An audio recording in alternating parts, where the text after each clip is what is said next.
जाना है चेहरा किताब तेरा। तू सब हसीनों में सबसे अव्वल मिला है हुस्ने दवाम तुझको, मिला है हुस्ने दवाम हमदो सलात के बाद मुअज़्ज़ज़ मोहतशम सामीन हाज़रीन, जैसा कि आप सबके इल्म में है कि आज की मुनअक़िदा तक़रीब बारगाह रिसालत माब सल्लल्लाहु अलैहि वसल्लम में अपनी अक़ीदतों, इरादतों और मोहब्बतों का खिराज पेश करने के लिए इनेक़ाद पज़ीर है। मौसम रहमत रबीउल अव्वल शरीफ अपनी तमाम तरानाइयों के साथ जलवा फिराज है। कायनात का एक एक गोशा हुजूर के ज़िक्र की खुशबू से महक रहा है। कायनात में हमने इतना तज़किरा किसी का होते देखा नहीं जितना मेरे हुजूर का हो रहा है। मेरे इमाम ने कहा था, कान जिधर लगा ये तेरी ही दास्तान है। घर घर उन्हीं के तज़किरे हैं, हर लब पे उन्हीं की नातें हैं, हर ज़ुबान पे उन्हीं की बातें हैं। और अहले ईमान हुजूर के ज़िक्र से अपने क़ल्ब की तस्कीन का सामा करते हैं। हज़रत शेख महदी अल-फासी मुतालिउल मुसर्रात शरह दलाइलुल खैरात में लिखते हैं, हुजूर का ज़िक्र सुनकर जिस शख्स के कलेजे में ठंड नहीं पड़ती, उसके सीने में धड़कने वाला दिल किसी मोमिन का दिल ही नहीं है। ये हो ही नहीं सकता कि हुजूर का ज़िक्र हो और करारे क़ल्ब नसीब ना हो, बातिन को तस्कीन ना पहुँचे, मन में करार और राहत महसूस ना हो। अहले ईमान उनका तज़किरा अपने लिए तस्कीन का सबब समझते हैं और गली गली उनके नाम की महाफ़िल का इनेक़ाद करके ईमान की ताज़गी का सामान करते हैं। मोहब्बतों की ये खुशबू करां ताबा करां फैली है और कायनात का एक एक गोशा हुजूर के ज़िक्र से चमक रहा है। अहले ईमान इस शौक़ से, इस वारफ्तगी से, इस मोहब्बत से आका करीम अलैहिस्सलाम का तज़किरा करते हैं कि रूहें सरशार हो जाती हैं।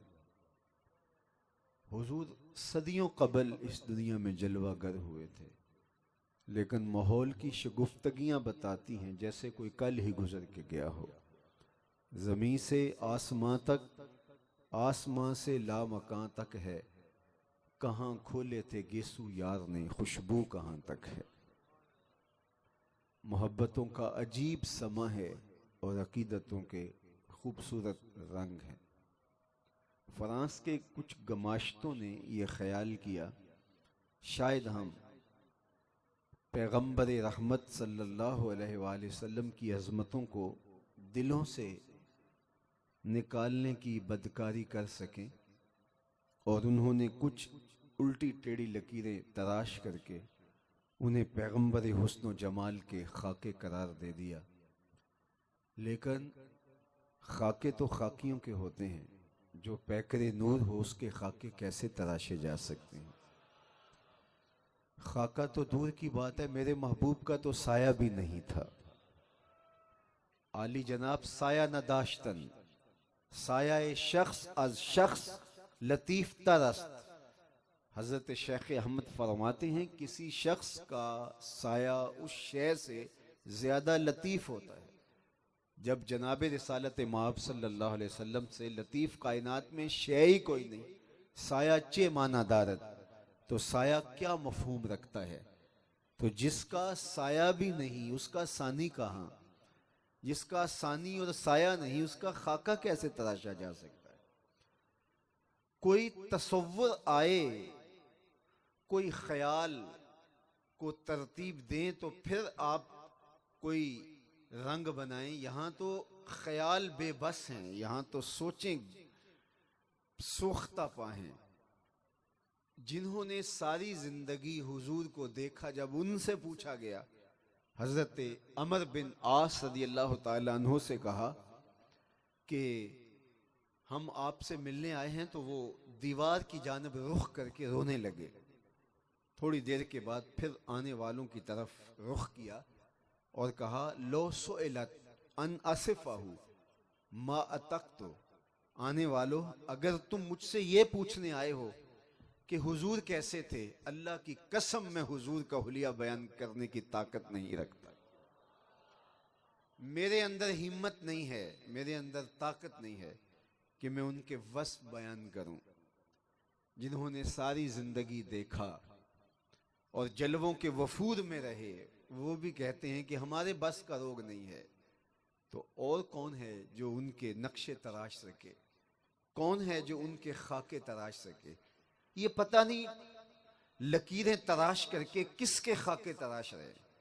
उनके खाके तो तराशे जाने मुमकिन ही नहीं है। हुजूर अलैहिस्सलाम की खिदमत में एक दिन एक सहाबी आए और सैयदना अबू हुरैरा रज़ियल्लाहु ताला अन्हु से मरवी है, ये वो ज़माना था जब कुफ़ारे मक्का बहुत सब्बो शतम किया करते थे, गाली गलोच का बाजार गर्म कर रखा था। तो एक दिन उनमें से ही कुछ लोगों ने कहा, यार तुम तो अहले ज़ुबान हो, तुम तो जानते हो कि लफ्ज़ मोहम्मद सल्लल्लाहु अलैहि वसल्लम का माना क्या है। तो जब तुम जानते हो तो फिर तुम मोहम्मद कह के ऐब लगाते हो, तो ये बात समझ से बाहर है। जो अहले ज़ुबान न हो तो वो ये बात करे तो बात समझ में आती है, लेकिन तुम तो जानते हो मोहम्मद का माना क्या है। अल्लज़ी युहमदु हम्दन बाद हम्दिन, मर्रतन बाद मर्रतिन, कर्रतन बाद कर्रतिन। मोहम्मद वो होता है जिसकी बार बार तारीफ की जाए, कलम टूट जाए तारीफ खत्म न हो, रोशनाइयां सूख जाएं तारीफ खत्म न हो, कागज खत्म हो जाएं तारीफ खत्म न हो, लिखने वाले की उम्र बीत जाए तारीफ खत्म न हो, तारीफ की अपनी तारीफ खत्म हो। मोहम्मद वो होता है जिसकी तारीफ फिर भी खत्म ना हो, बार बार तारीफ की जाए। तेरे औसाफ का एक बाब भी पूरा ना हुआ, जिंदगियां खत्म हुई और कलम टूट गए। ला युमकिनु सनाउ कमा कान हक्कुहु, बादज खुदा बुजुर्ग तुई किस्सा मुख्तसर। सारी जिंदगियां लगा दें, लेकिन मोहम्मद वो होता है जिसकी तारीफ का हक अदा ना हो सके। सारी जिंदगियां लगे रहें लेकिन तारीफ का हक अदा ना हो सके। तो कहा, यार तुम तो अहले जुबान हो, तुम तो जानते हो कि इस लफ्ज का माना क्या है, और फिर तुम खुद कहते हो, ऐब लगाते हो। तो ये अजीब सी कहानी है। कोई कहे शहद मीठा नहीं होता, कोई कहे कि गुलाब में रंगत और जमाल नहीं, तो ये अजीब सी कहानी है। तो या तो गुलाब कहना छोड़ दो, या तो शहद कहना छोड़ दो, और या फिर उसके बारे में ऐब लगाना छोड़ दो। अजीब बात है, मोहम्मद भी कहते हो और ऐब भी लगाते हो। उन्होंने कहा, ठीक है, आज के बाद हम मोहम्मद कहना छोड़ देंगे।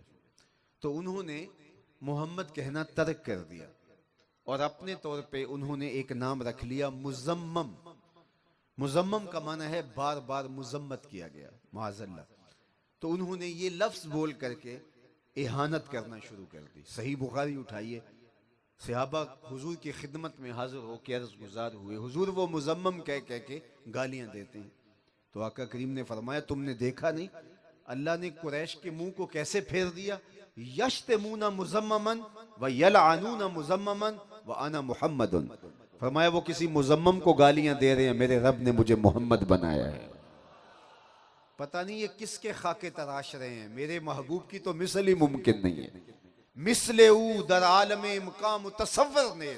और इकबाल बोले, खुदा ने वो सच्चाई, इकबाल बोले, रुखे मुस्तफ़ा है वो आईना कि जिससा दूसरा आईना न किसी की बज़्म ख्याल में, न दुकान आईना साज में। मुमकिन ही नहीं है। खुदा ने वो सच्चाई पन छड़िया जिहदे विच मुहम्मद नू टालिया सी। हसीना जमीला दा मुंह मोड़ दिता, मुहम्मद बना के कलम तोड़ दिता। वो पैकर तराशा, वो खूबसूरती दी, वो जमाल दिया। हजरत अबू हुरैरा बोले, कल कमरे लैलतल बद्र लम अरा क़ब्लहु वला बादहु मिसलहु। क्या पूछते हो, 14वीं रात का चमकता हुआ चांद थे मेरे हुजूर। फिर कहा नहीं नहीं नहीं नहीं नहीं, हुजूर जैसा मैं पहले भी नहीं देखा, बाद में भी नहीं देखा।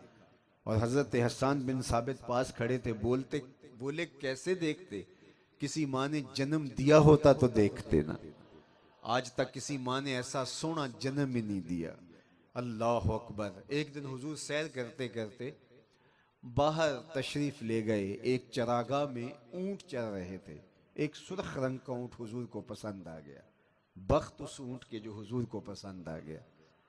आपने वहां जो पड़ाव किए हुए लोग थे उनसे कहा ये ऊंट तुम्हारा है? उन्होंने कहा जी। फरमाया कि इसे बेचना चाहोगे? उन्होंने बेचना था या नहीं? हुजूर ने पूछा तो कहा जी बेचते हैं।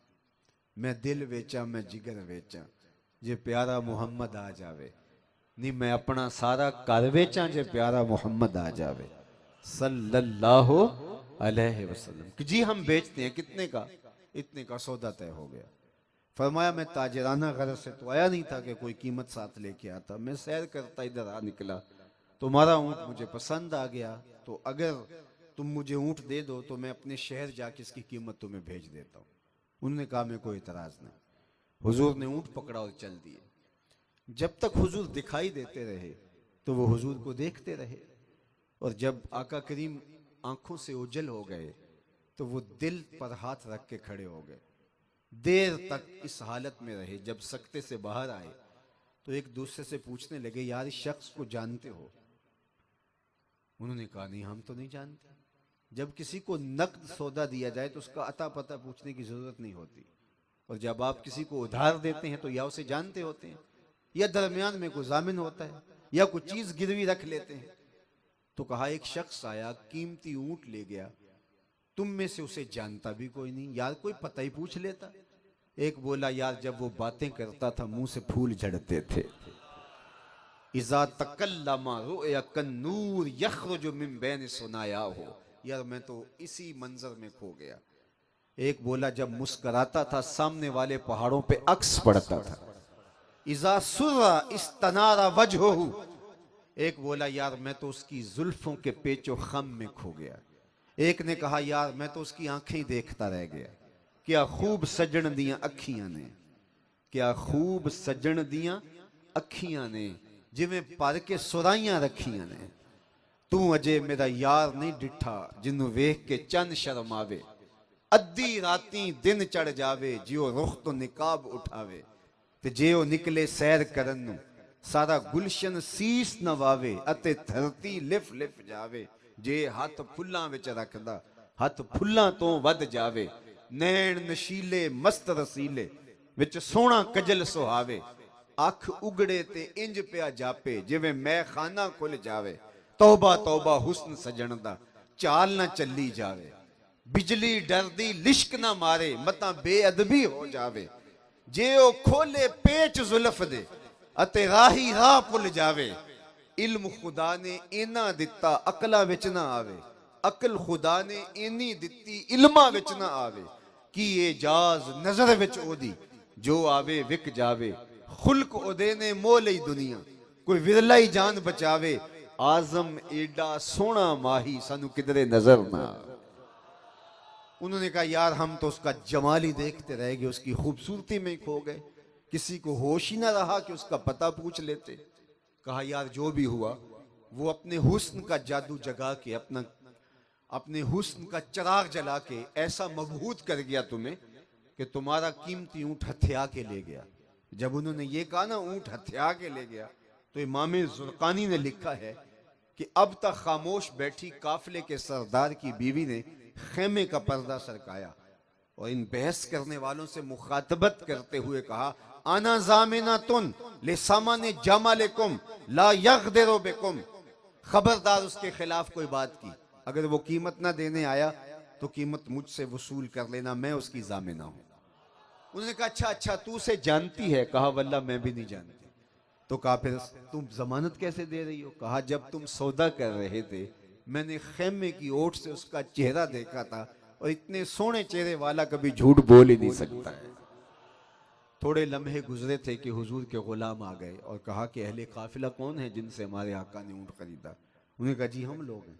कहा ये हुजूर ने तुम्हारी ज़ियाफत के लिए खजूरें भेजी और ये रही तुम्हारी कीमत। उन्होंने कहा कीमत तो बाद में लेंगे, हम तो खुद बिक गए हैं, हमें बता वो प्यारा रहता कहाँ है। उन्होंने कहा ये जो नखलस्तान खजूरों के झुंड दिखाई देते हैं यही डेरा है उस प्यारे का। इमाम ज़ुरकानी ने लिखा कि इस वफद का नाम वफद तारिक था, इसके सरबराह का नाम तारिक था। तो ये वफद तारिक यहाँ से उठा और जाके हुजूर के कदमों में बैठ गया। तेरी तक के अदामा में मुरीद हो गई। हुजूर का चेहरा देखा, फिर जानो दिल वार दिया और हुजूर की गुलामी इख्तियार कर ली। तो अल्लाह ने तो अपने महबूब को खूबसूरती इतनी दी है, जमाल इतना दिया है, हुजूर अलैहिस्सलाम को देखने वाले तो देखते ही रह जाते हैं। फिर वो अजमतें, वो रिफ़अतें अल्लाह ने अपने महबूब अलैहिस्सलाम को अता की। अगर ये फ्रांस के लोग अपने मजहब से जो सतही सा ताल्लुक रखते हैं, अगर उसकी बुनियाद पे अपने नबी की तालीमात को देखते तो ये कभी जुर्रत न करते। हजरत ईसा अलैहिस्सलाम अपनी कौम को मेरे हुजूर के कसीदे बयान कर रहे हैं, और सिर्फ एक नबी ने नहीं, हर नबी ने मेरे रसूल के कसीदे बयान किए हैं। हुजूर के इंतजार में आंखें बिछाए बैठे रहे। कोई बोलता है रब्बाना वबअस फीहिम रसूला, मालिक आंखें बूढ़ी हो गई, अब उस रसूल को भेज भी दे। कोई बोलता है इस्मुहु अल मुतवक्किल, उसका नाम मुतवक्किल है। कोई बोलता है लैसा बेफज, वो सख्त रूह नहीं होगा, तुर्श मिजाज नहीं होगा। हजरत ईसा ने तो नाम तक बताते हुए कहा मुबश्शिरम बिरसूली याति मिन बाद इस्मुहु अहमद। चलो मैं नाम भी बता देता हूँ, उस आने वाले का नाम अहमद होगा। एक हवारी उठा, हजरत जिसके कसीदे आप भी पढ़ रहे हैं क्या वो आपसे भी अफजल होगा? हर मुरीद सोचता है मेरे पीर जैसा कौन है, हर शागिर्द कहता है मेरा उस्ताद तो मेरा उस्ताद है, हर बेटे का ख्याल है कि मेरे बाप की तो मिसाल ही नहीं है, हर कारकुन कहता है कि मेरे लीडर की तो मिसाल ही दूसरी नहीं है। तो हर उम्मती का मिजाज ये है कि मेरा नबी तो फिर मेरा नबी है। लेकिन जब हजरत ईसा की जुबान से मेरे हुजूर के कसीदे सुने तो हवारी ने कहा हजरत जिसके कसीदे आप भी पढ़ रहे हैं क्या वो आपसे भी अफजल होगा? हैरत से सवाल किया। तो सुनो हजरत ईसा ने क्या जवाब दिया। ये जवाब सुन के आपको ठंड पड़ जाएगी, और मैं अपनी तकरीर यहीं रोक के आपसे इजाजत लेके चला जाऊं तो आप मुझसे नाराज नहीं होंगे। ये एक जुमला इतना जोरदार, हजरत ईसा ने कहा लोगों मैं जा रहा हूं, मेरे बाद अब वही आएगा जिसका नाम अहमद होगा। तो हवारी ने हैरत से पूछा जिसके कसीदे आप पढ़ रहे हैं क्या वो आपसे भी अफजल होगा? तो हजरत ईसा फरमाने लगे अफजल होने की बात करते हो, इंजील बरनबास के अंदर आज भी लफ्ज मौजूद है, अफजल होने की बात करते हो, वो इतनी अजमतों का हामिल है, अगर उसके नालैन के तस्मे खोलने की सआदत इब्ने मरियम को मिल जाए तो ये भी मुकद्दर की बात है। वो इतनी रिफतों का मालिक है, वो इतनी शानों का मालिक है।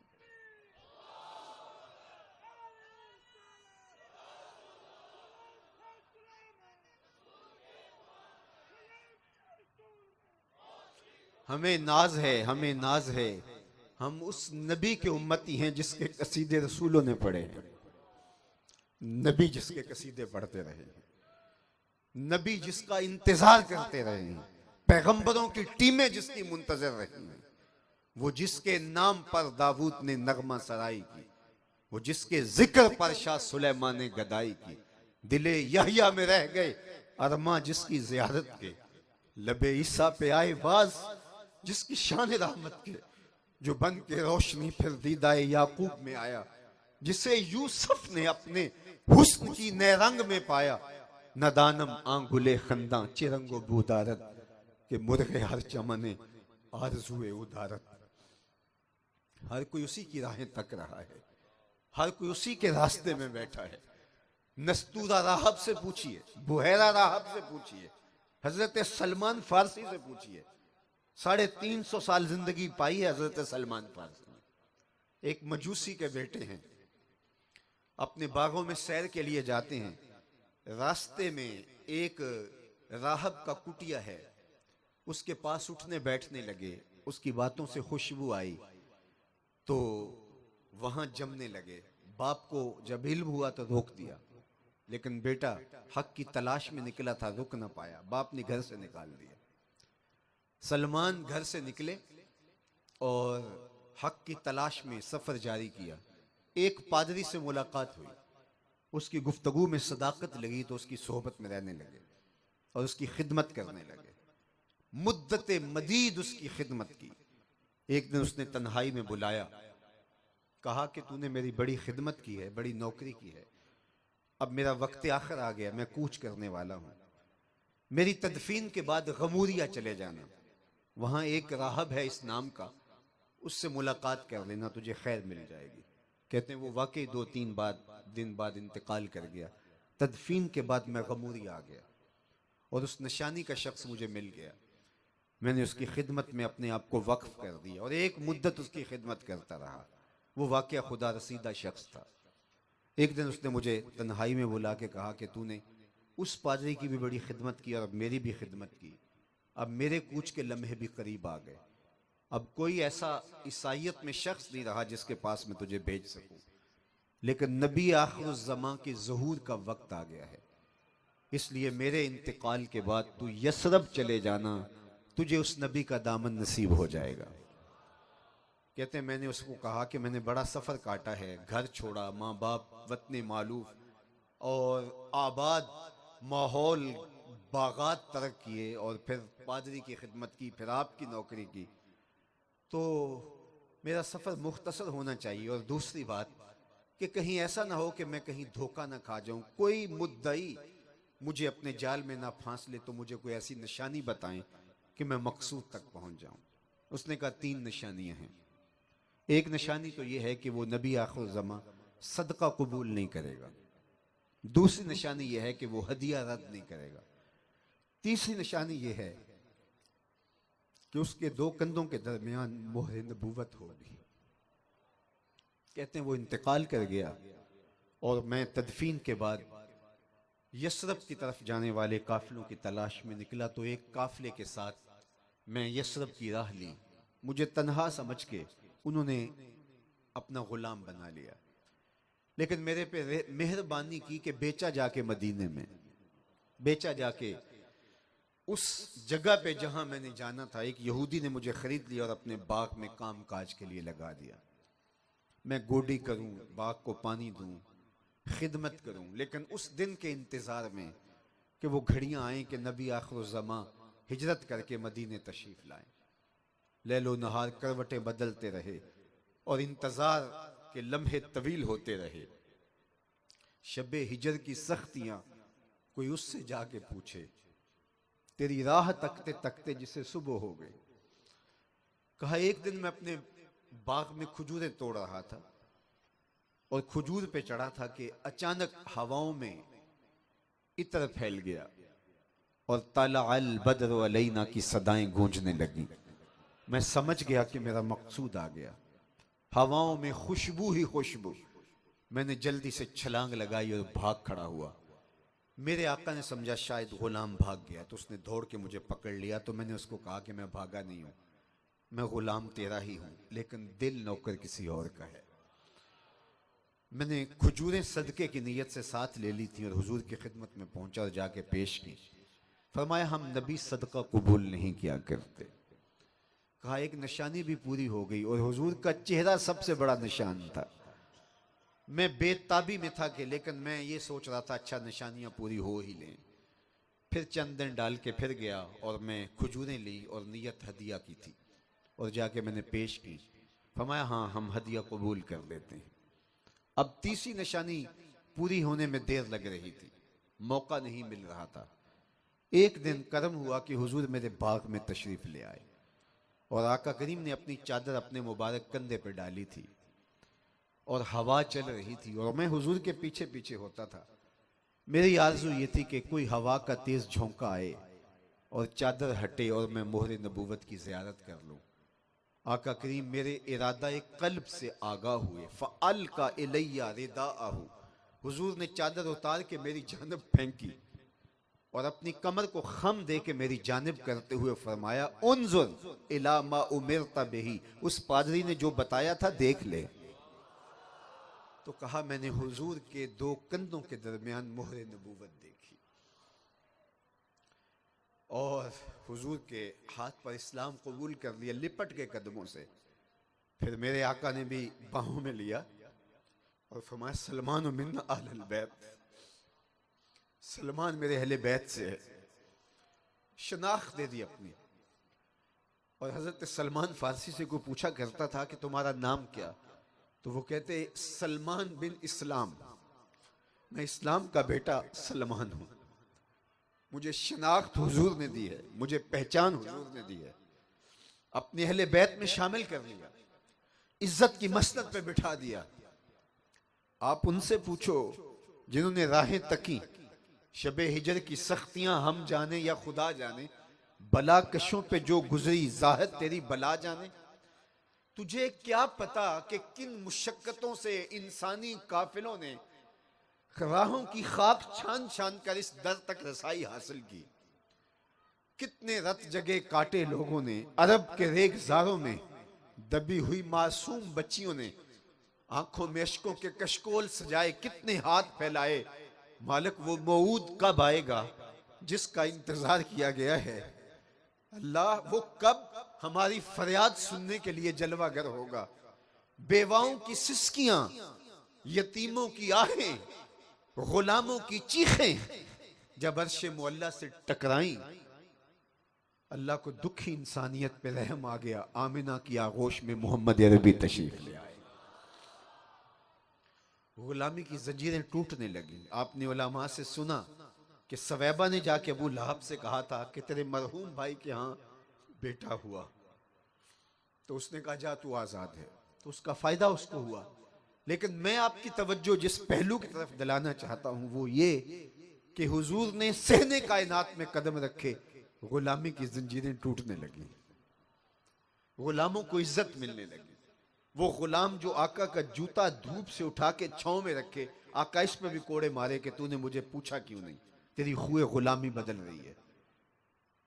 मेरे आका मेराज से वापस पलटते हैं और बिलाल हबशी को बुला के बोलते हैं, बिलाल कौन सा नेक अमल किया, मैंने जन्नत में तेरे कदमों की आहट सुनी है।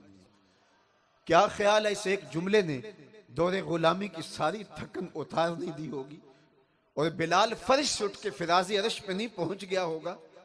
जो गुलाम आका का जूता भी उठाने का रवादार ना हो, उसको दो जहां का सरदार कहे कि मैंने तेरे कदमों की आहट को जन्नत में सुना है। वो यतीम जिसको धक्के दिए जाएं, कुरान ने कहा है ना फज़ालिकल्लज़ी यदुउल यतीम, ये वो बदबख्त शख्स है जो यतीम को धक्के देता है। ये अरब के मुआशरत की कहानी है जो कुरान ने बयान की। लेकिन मेरे और आपके आका मौला ने क्या कहा, आना वकाफिल यतीम कहा तैने यौमल क़यामा, मैं और यतीम को की कफालत करने वाला कयामत के दिन इस तरह नेड़े होंगे जिस तरह ये दो उंगलियां करीब हैं। ये यतीम को इज्जत दी। मजलिस अस्हाब लगी है, हुजूम आशिका है। एक शख्स ने कहा हुजूर मेरा बेटा गुम हो गया, दुआ कर दीजिए। कबल इससे के दुआ के लिए हाथ उठते और इजाबत के दर कुशादा हो जाते। मजलिस में मौजूद एक शख्स खड़ा हो गया, हुजूर मैं अभी अभी आया हूँ, इसके बेटे को जानता भी हूँ पहचानता भी, फला बाग में बच्चों के साथ मैंने उसे खेलता पाया है। बाप ने सुना कि मेरा बेटा फला बाग में है तो दौड़ लगा दी। हुजूर ने फरमाया बुलाओ इसे। बुलाया गया, बहुत जल्दी है। जी हुजूर आप जानते हैं कई दिनों से बिछड़ा हूं, दिल बेचैन है, ममता की मारी मां अलग तड़प रही है, कई दिन से कुछ खाया पिया नहीं, चाहता हूं अपनी आंखें ठंडी करूं और मां की गोद तक उसके बेटे को पहुंचाऊं। फरमाया जरूर जाओ, तुम्हें रोकता नहीं, तुम्हारे जज्बात से आगाह हूं, लेकिन तुम्हें बुलाने का एक मकसद था। जी हुजूर इरशाद फरमाइए।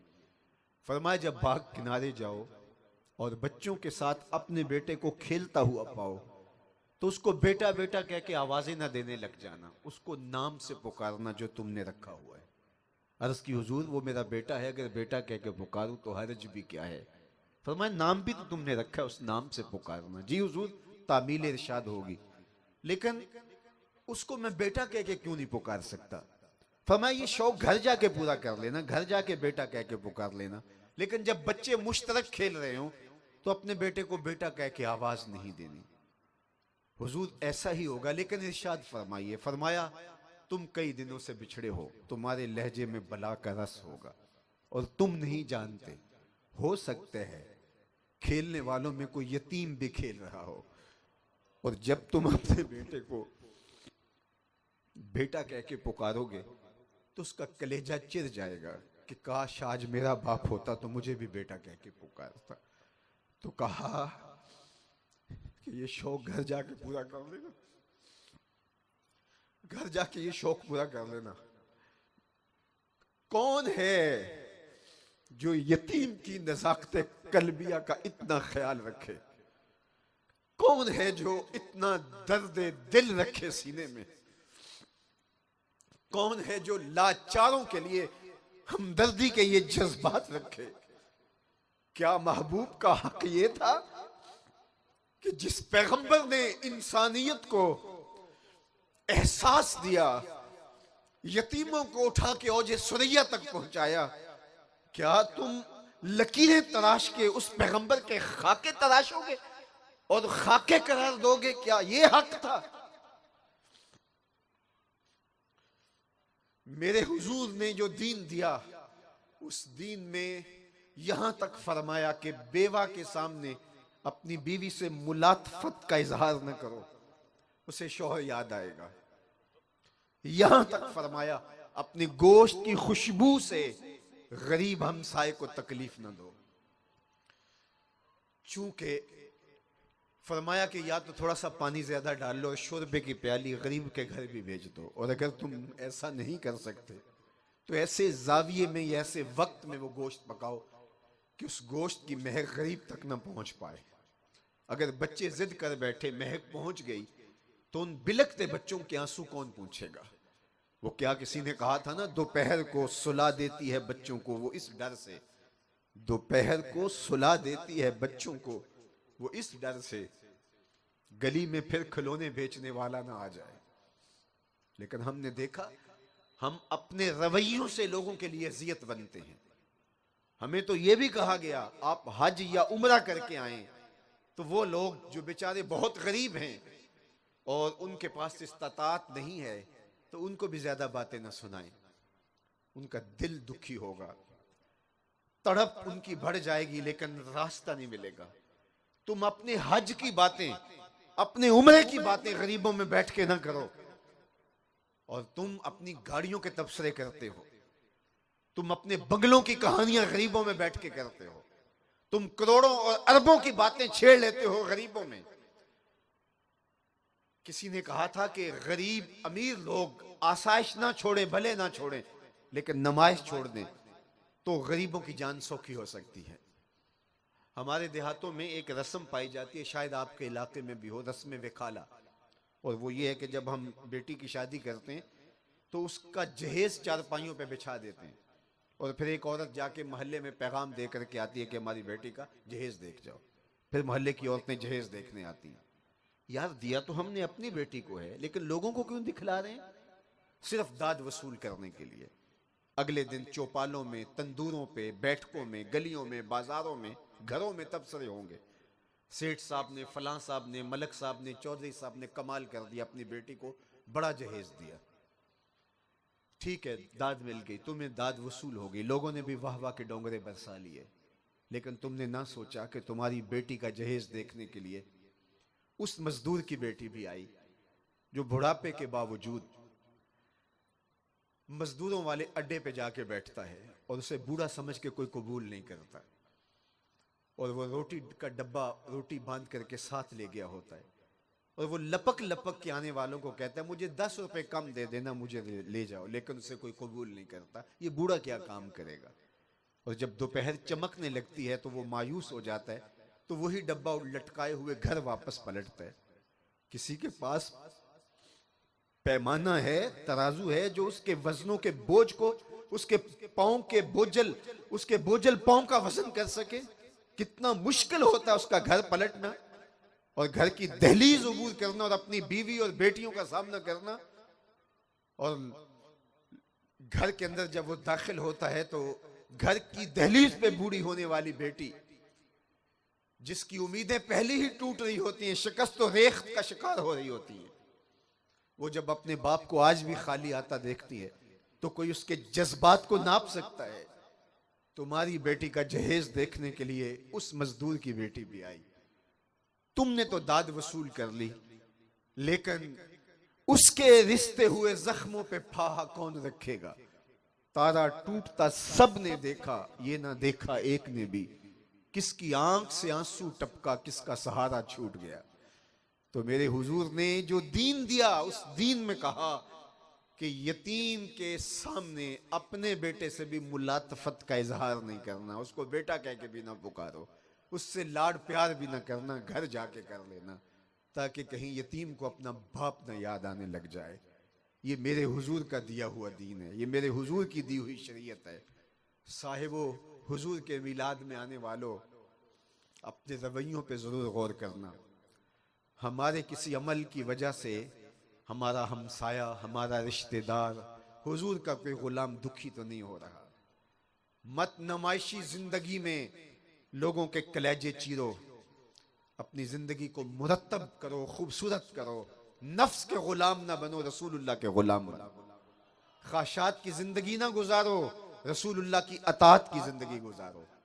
अपनी जिंदगी को इस तरह हुजूर के मोहब्बत के सांचे में ढाल दो कि तुम्हें बताना ना पड़े कि तुम मुसलमान हो, हुजूर के गुलाम हो। मेरे उस्ताद फरमाया करते थे, ना किसी को पूछना पड़े, ना तुम्हें बताना पड़े, तुम्हारी वज़ाकता, तुम्हारा तर्ज जिंदगी, तुम्हारा अंदाज़े मुआशरत ऐसा होना चाहिए, तुम दूर से चले आ रहे हो, लोग पहचान के कहें वो देखो मोहम्मद अरबी का गुलाम आ रहा है। नूर आंखों पे तो चेहरों पे उजाले होंगे, मुस्तफ़ा वालों के अंदाज निराले होंगे, दुनिया में भी उनके दम से मुकद्दर चमका, महशर में भी उनकी रहमत के हवाले होंगे। आइए मैं और आप अहद करें कि जिएंगे तो हुजूर के लिए, मरेंगे तो हुजूर के लिए। अपनी जिंदगी की एक एक सांस हुजूर के नाम कर देंगे। हुजूर की पसंद नापसंद हमारी पसंद नापसंद होगी, और ये मोहब्बत का तकाजा है। मोहब्बत खाली खोली खोली नारों का नाम नहीं है। नारे भी आपकी अकीदतों के इजहार का एक रंग हो सकता है, लेकिन अगर अमल उसकी नफी कर रहा हो तो फिर हमारे ये सब कुछ फजूल और लायानी नजर आने लग जाते हैं। इसलिए हमें अपनी सारी जिंदगियां हुजूर के नाम लगानी चाहिए, और हुजूर की पसंद और नापसंद का हमें जो है वो आशिक की मोहब्बत का तकाजा ये है कि वो महबूब के चेहरे से पढ़ लेता है कि क्या महबूब की ख्वाहिश है और महबूब की मर्जी और रिजा क्या है। मदीनातुल मुनव्वरा की एक गली से हुजूर गुजर रहे थे, तो वहां एक ऐसा मकान बन रहा था जिस तर्ज तामीर को हुजूर पसंद नहीं करते थे। तो आका करीम ने रुक के कहा, ये किसका है? कहा फला अंसारी का। आका करीम अलैहिस्सलाम ने फरमाया ठीक है, और गुजर गए। हुजूर के चेहरे पे कोई पसंदीदगी के आसार हवैदा नहीं हुए। किसी ने उस अंसारी सहाबी को बता दिया कि हुजूर गुजरे थे तेरी गली से, आप तशरीफ रखिएगा बेटे, आप तशरीफ रखिएगा, आप तशरीफ रखिएगा। तो कहा कि हुजूर अलैहिस्सलाम ने उस मकान को देखा, बस देख लिया, और हुजूर के चेहरे पे पसंदीदगी के आसार नुमाया नहीं हुए। तो किसी ने उस सहाबी को बताया, हुजूर गुजरे थे, तेरे मकान को देखा था, शायद हुजूर को पसंद नहीं आया, चेहरे पे ऐसे कोई आसार नहीं थे। तो उसने कुदाल पकड़ा और उस मकान को जमीन के बराबर कर दिया। 2-4 दिन के बाद हुजूर दोबारा गुजरे, देखा तो वहां मलबे का ढेर पड़ा हुआ था। रुक गए, फरमाया उस सहाबी को बुलाओ। बुलाया गया, कहा कि मैं गुजरा था, तेरा मकान देखा था, तो आज मलबे का ढेर है, क्या हुआ? कहा हुजूर मैंने गिरा दिया। फरमाया क्यों? अर्ज की, सुना था आपको पसंद नहीं, सुना था आपको पसंद नहीं। मैं और आप सर से लेकर पांव तक देखें, हमारा क्या क्या हुजूर को पसंद नहीं। अपने अकीके से लेकर वलीमे तक देखें, हमारा क्या क्या हुजूर को पसंद नहीं। निजी जिंदगी से लेकर कारोबार तक देखें, हमारा क्या क्या हुजूर को पसंद नहीं। हमसायगी की हुकूक से लेकर उमूर सियासत तक देखें, हमारा क्या क्या हुजूर को पसंद नहीं। बहरीन से एक साहिब आए और उन्होंने आके हुजूर को सलाम करना चाहा, हुजूर ने रुख फेर दिया। वो समझे शायद ये इत्तेफाकन हुआ, तो जिधर हुजूर ने रुख फेरा उधर से जाके सलाम किया, तो हुजूर ने फिर रुख फेर लिया। समझ गए क्योंकि नाराजगी है, लेकिन उन्हें यह समझ नहीं आ रहा था कि नाराजगी का सबब क्या है। तो हुजूर की कुर्बत में रहने वाले सहाबा से कहा कि मुझे आप बता सकते हैं कि हुजूर की नाराजगी का क्या सबब है? मैं तो एक लंबे सफर से आया हूं, जान नहीं पाया। उन्होंने गौर किया तो कहा, हाँ ये तूने सोने की अंगूठी पहन रखी है और हुजूर इसको हराम कर चुके हैं। इन्न ज़हब वल फिद्दत हरामुन लिज़कूर उम्मती, मेरी उम्मत के मर्दों के लिए सोना चांदी हराम है, सिर्फ औरतों के लिए जायज़ है, और मर्द को 4.5 माशे से कम 1 अंगूठी की इजाज़त है। तो शायद हुजूर की नाराज़गी का सबब ये हो।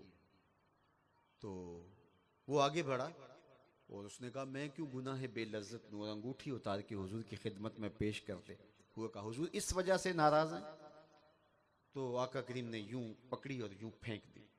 नाराज़गी की वजह भी ख़त्म हो गई, चूँकि नाराज़गी थी इस बात पे, और तो कोई ऐसा माजरा नहीं था। खैर मजलिस शुरू हो गई, गुफ्तगू चलती रही, मजलिस इख्तिताम को पहुंची, लोग पलटने लगे तो ये भी वापस होने लगे। तो किसी ने तवज्जो दिलाई, वो अंगूठी तो उठा लो, तुम तो नहीं पहन सकते शरअन, लेकिन तुम्हारी बीवी तो पहन सकती है, कीमती धात है। तो सुनो उस सहाबी ने क्या जवाब दिया, मेरे समेत सब अपने आप को इस तराजू में तोलो। उसने कहा ये अंगूठी है और कीमती धात है, इसको उठा लो, तुम नहीं पहन सकते, तुम्हारी बीवी तो पहन सकती हो, मिल्क तो तुम्हारी ही है। तो सहाबी ने कहा वल्लाहि ला आखुजुहु वक़द तरहहु रसूलुल्लाह सल्लल्लाहु अलैहि वसल्लम, अल्लाह की कसम मैं इस अंगूठी को कभी भी नहीं उठाऊंगा जिसको मेरे हुजूर ने फेंक दिया है। अब अपनी जिंदगियों में मैं और आप देखें क्या क्या वो अमर है जो मेरे हुजूर ने फेंका है और हमने सीने लगा रखा है। बस अपने अंदर से फतवा लें। इकबाल ने कहा था अपने दिल से पूछ, मुल्ला से न पूछ। क्या क्या है जो हुजूर ने फेंक दिया है, हुजूर ने दूर हटा दिया, हुजूर ने नफरत की है, और हमारी जिंदगियों में वो चीजें शामिल हैं। अगर वो शामिल हैं तो फिर भी मिलाद भी हर साल किए जा रहे हैं, दरूद भी पढ़े जा रहे हैं, सलाम भी पढ़े जा रहे हैं, नारे भी लगाए जा रहे हैं, और वो किए भी जा रहे हैं जो हुजूर को नापसंद है। तो ये खुद फरेबी है, अपने आप को धोखा दे रहे हैं। रसूलुल्लाह को धोखा नहीं दिया जा सकता। मुहम्मद दी ज़ियारत मुहम्मद दे रंग विच ये ठगबाजियां जाने प्यारा मोहम्मद। और इकबाल ने कहा था चू बना में मुस्तफ़ा खानम दरूद अज खजालत आबमी गर्दत वजूद इश्क मी गोयत के महकूम गैर सीनाए तू अज बुता मानिंदे दैर तानदारी अज मोहम्मद रंगोबू बर ज़बान खुद मयाला नामे हो। इसका अगर मैं पंजाबी में तर्जुमा करूं तो मैं अपने शेख के एक शेर से तर्जुमा करूंगा, यारी ला तू पाक नबी संग ए पर पूरी यारी फिर दरूद कबूल है तेरा लख नलों एक बारी। तो आइए मैं और आप अपने आप को हुजूर की मोहब्बतों के सांचे में ढाल लें। आज वक्त भी हमें इस बात का तकाजा करता है, हुजूर की मोहब्बत भी इस बात की मुतकाजी है। बाकी रही बात जो बदबख्त बदतीनत खसीसुल फितरत जो गुस्ताखाना खाके तराश के उनको मंसूब पैगंबर रहमत से करते हैं, ये बात ज़हन में रखिए, वो खाके हुजूर के नहीं हैं। हमारा गुस्सा ये है कि उनको मंसूब हुजूर से कर रहे हैं। हुजूर का खाका तो तराशा ही नहीं जा सकता, उनकी मिसल तो मुमकिन ही नहीं है, उनकी तो तस्वीर नहीं है, उनका तो साया नहीं है, उनका तो सानी नहीं है, खाका चेमाना दारत। हमारा गुस्सा ये है कि तुम ये इन टेढ़ी लकीरों को मेरे हुजूर से मंसूब क्यों करते हो, मेरे महबूब की तरफ मंसूब करने की जुर्रत भी क्यों करते हो। लेकिन ये बात भी जहन में रखिए, चांद की तरफ मुंह करके थूकने से उसकी नूरी किरणों को मैला नहीं किया जा सकता। थूका हुआ अपने मुंह पे आ गिरता है और अपना मुंह ही गंदा थूकने वाला करता है। मदीने का चांद कल भी रोशन था, हिरा का चांद आज भी रोशन रहेगा, यूं ही उनका चर्चा रहेगा। पड़े खाक हो जाएं जल जाने वाले, उनके नाम के फुरेरे लहराते रहेंगे। अर्शता फरशुनी के नाम की धूमें मची रहेंगी और उनके जिक्र का सवेरा और उनके जिक्र का बांकपन मौजूद रहेगा। और कायनात ने वो दिन भी देखने हैं, इस जमीन ने इस आसमान के नीचे वो घड़ियां भी आनी हैं। सही हदीस हैं कि पूरी कायनात के ऊपर एक छत भी ऐसी नहीं होगी जिस पर मेरे हुजूर के नाम का झंडा नहीं होगा। वो इंशाअल्लाह कुर्बे क़यामत में जब इमाम महदी का ज़हूर होगा और इस्लाम गालिब होगा, नशत इस्लाम और नशत दीन होगी, तो फिर हुजूर के नाम के फुरेरे इस अंदाज से भी देखने को जो है वो चश्मे फलक को मिलेंगे। और आज भी नाम मेरे हुजूर का ही ऊंचा है। तब्बत यदा अबी लहबिम व तब का ताजियाना आज भी शातमान रसूल पे बरस रहा है और अल्लाह की रहमतें और दरूद आज भी मेरे महबूब पे उतर रहा है। तो उनकी अजमतों को कोई घटा नहीं सकता। उनका मीठा दिल आवेज और प्यारा नाम आज भी करारे बातिन है, रूहों का सामान है। उनका नाम लबों पर आए, मीठा मीठा मुंह हो जाए। उनके बोल बहारों जैसे और असहाब सितारों जैसे। उनसा प्यारा और न कोई, उनसे बिछड़ के लकड़ी रोई। जब वो सैर को जाया करते सर पे बादल साया करते। व आखिर दावाना अनिल हम्दुलिल्लाहि रब्बिल आलमीन। सलाम बहुजूर खैर। आप अपनी जगहों पे तशरीफ़ रखिएगा। जो इस गरज से आए हैं, 3 मरहले हैं। पहला तजदीद ईमान का है, उसमें तो तमाम लोग शामिल हों। दूसरा तौबा का, उसमें भी तमाम शामिल हों। तीसरा मरहला तरीक़ा मुबारका में अपने इंतिसाब को कायम करने का, उसमें जो ये नीयत रखते हों वो शामिल हों। पढ़िए अशहदु अल्ला इलाहा इल्लल्लाहु वहदहु ला शरीका लह व अशहदु अन्ना मुहम्मदन अब्दुहु व रसूलुहु। ऐ अल्लाह, जिंदगी में कसदन या सहवन मुझसे कोई कुफरिया या शिरकिया, कलेमा या फेल सरजद हो गया हो, तजदीद ईमान करता हूँ। पिछले गुनाहों से तौबा करता हूँ। आइंदा अच्छे आमाल बजा लाने का अहद करता हूँ। तेरे इस बंदे से तरीक़ा मुबारका नक्शबंदिया में बैत करता हूँ। इस सिलसिले के सारे असबाब कबूल किए। दिल पर नक्शे इसमें ज़ात अल्लाह अल्लाह अल्लाह कबूल किया। आमीन बेहुरमते ताहा व यासीन। वस्सलामु अलैकुम व रहमतुल्लाह।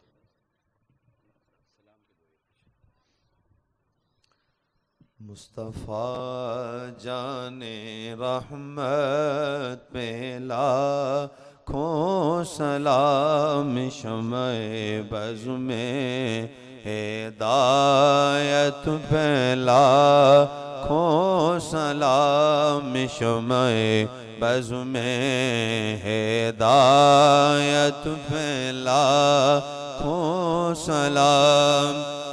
जी सुहानी घड़ी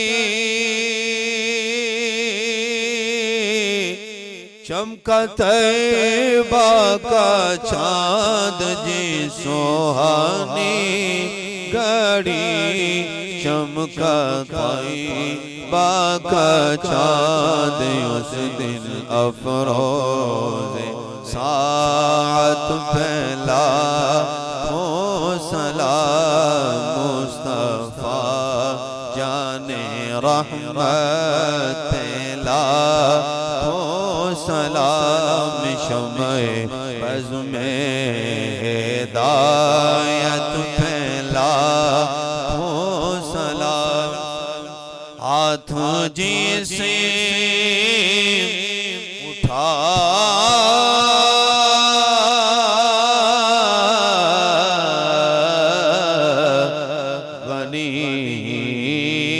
कर दिया, मौजे बहरे समाहत फैला हो सलाम। मुस्तफ़ा जाने रहमत फैला हो सलाम, शम्ए बज़ में हिदायत फैला हो सलाम। अस्सलाम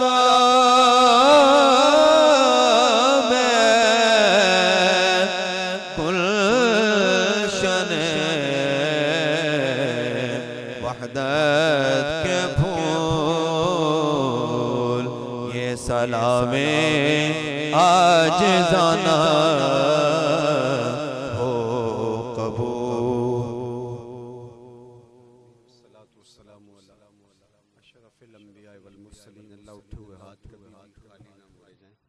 फैली हुई झोलियाँ हमेशा रहमतों से भर दी जाएं। बख्त की बहारें मकसूम हों, अपनी पनाहों का हिसार दिया जाए, आबरू भरी ज़िंदगी से नवाजा जाए। अल्लाह जितने लोग हैं सबको खैर अता कर दे, सबको अपनी अमान नसीब फरमा दे, अपनी पनाहों का हिसार अता कर दे। आज की इस मजलिस रहमत का एक एक लम्हा, एक एक साअत कबूल फरमा और इनको वापस घरों में जाने से पहले पहले इस इज्तिमा की बरकत नसीब फरमा। बल्कि इस इज्तिमा की बरकतें इनके पहुंचने से पहले इनके घरों तक पहुंचा दे। अल्लाह जिन दोस्तों ने, अहबाब ने आज के इस इज्तिमा के लिए तगोताज जुद्दोजहद मेहनत की, सबको जज़ाए खैर अता फरमा। इदारतुल मुस्तफ़ा हल्का मुल्तान के जुमला कारकुनों को, जुमला मुंतज़मीन को, जुमला ज़िम्मेदारान को अपनी जनाब से ख़ास पनाह, अमान और हिफाजत और कबूलियत नसीब फरमा। अल्लाह मेरे वतन की खैर फरमा, मेरे मुल्क को अमन के उजाले दे दे, यहाँ दहशत गर्दी के सुलगते अलाव ठंडे कर दे, अमन की बहारें पैदा फरमा। खित्ताए अर्ज़े वतन का एक एक चप्पा खैर व बरकत से माला माल फरमा। अल्लाह पूरी दुनिया के मुसलमानों को खोया हुआ विकार दे दे, अज़मत पारीना रिफ़त रफ्ता अता कर दे। अल्लाह उम्मत को गलबा अता फरमा, ऐसा गलबा, ऐसी शौकत व हशमत कि तेरे महबूब की नामूस की तरफ पूरी कायनात में कोई मैली आंख से देखने की हिम्मत भी ना कर सके। अल्लाह उम्मत को वहदत और यगानगत का नूर अता फरमा दे। अल्लाह हम सब के फौज शुदगान की मग़फ़रत फरमा, हमारे बीमारों की शिफा अता फरमा।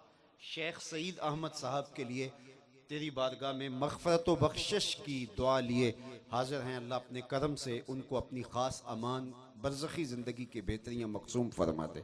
व सल्लल्लाहु तआला अला नबी अल अमीन व अला आलिहि व अस्हाबिहि अजमईन बिरहमतिका या रब।